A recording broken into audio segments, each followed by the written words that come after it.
Hello, photojournalist Sam Tyler with samclicks.com, and welcome to my video notebook live from Cuba.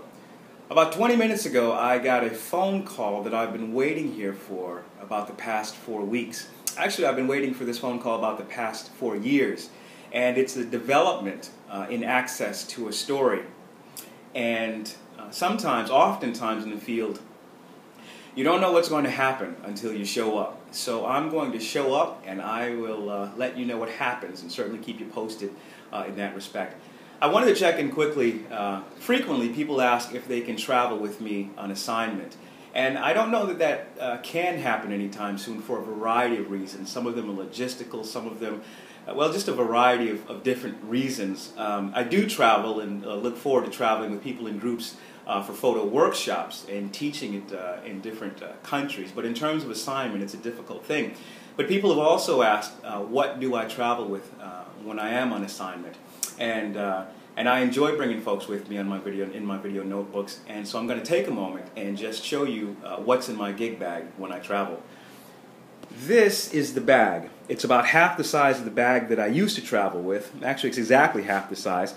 On the inside, you can see different compartments to hold cameras and lenses and things. This is one of the most comfortable bags I've ever traveled with because it contours to the back. It sits perfectly between the shoulder blades and the lower back, and while you're working you can shoot with it right on your back. You don't even feel like it's there.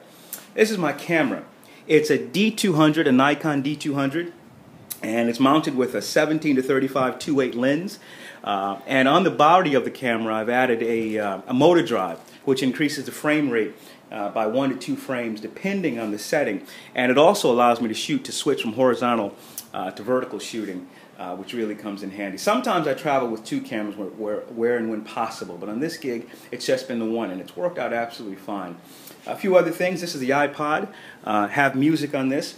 This is also invaluable for getting the names and locations and sometimes the date and times of what's been shot to include in captions. One of the best ways you can take great photographs is to really understand who and what's in front of your camera. One of the best ways to do that is to get the name of the people, where possible, again, that you're photographing, because a name is a very, very intimate thing.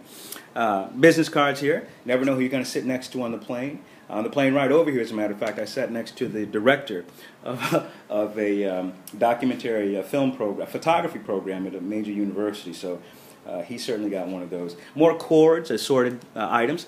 This is the passport. And in the passport, I also keep, these are my press credentials, the accreditation, the journalist visa that I need to travel with. And I travel with 2 passports. And this, as you can see, is expired, but this one is not. This is the current one. And I travel with 2 because you never know when something might happen to the first one. And it's just a good thing to have, because you never know what's going to happen. I read a story before I left the U.S. about a gentleman who was traveling, and he was coming back into the country across the Canadian border. He didn't have his passport, but he did have a copy of it on his iPod, and he was able to get back into the country on that. So it's a good idea, whether you email it to yourself or just have a copy, it's a good idea to have that. These Altoids are more functional than one might imagine.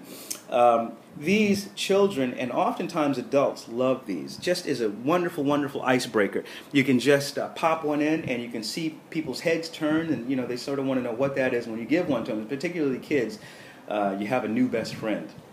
And this bad boy, this is my new best friend. This is the case, actually, for this. And this is called the G Drive Mini. And many of you may know what this is. It's an external drive, and a lot of photographers and filmmakers use it because it is compact, but it's plug and play all the way. And as you can see on the bottom, it's elevated so it won't get hot. In other words, air can flow right behind it. And I was turned on to this by a production manager, Sabrina Gray. Sabrina and I we worked on a film together, and she would take the dailies that were shot and just download them to this drive, and unplug it from her machine, pack it in her bag, and she'd show up the next day and just plug, and she was ready to go with that. So a lot of photographers and filmmakers use that, and it's really, really handy. So thanks for that one, Brina. Appreciate it.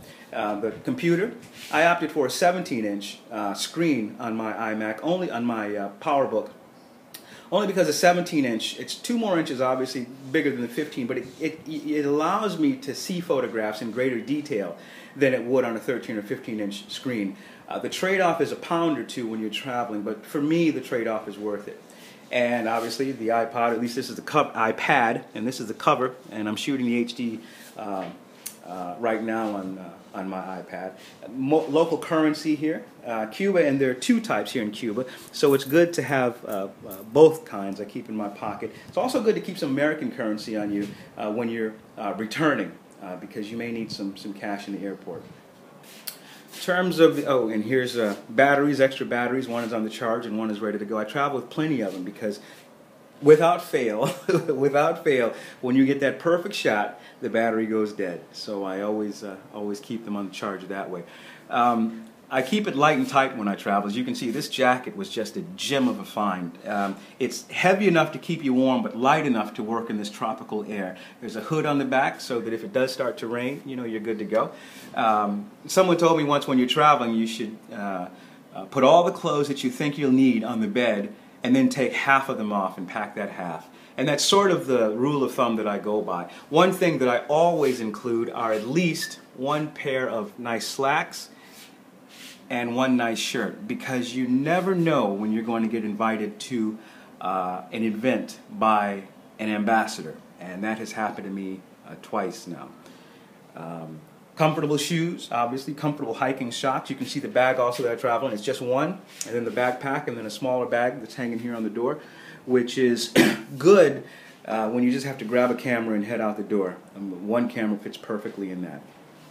So that's about it. We're packing to go and see what we get as a result of this phone call, and we will definitely keep you posted. Very good. Thanks so much, everyone.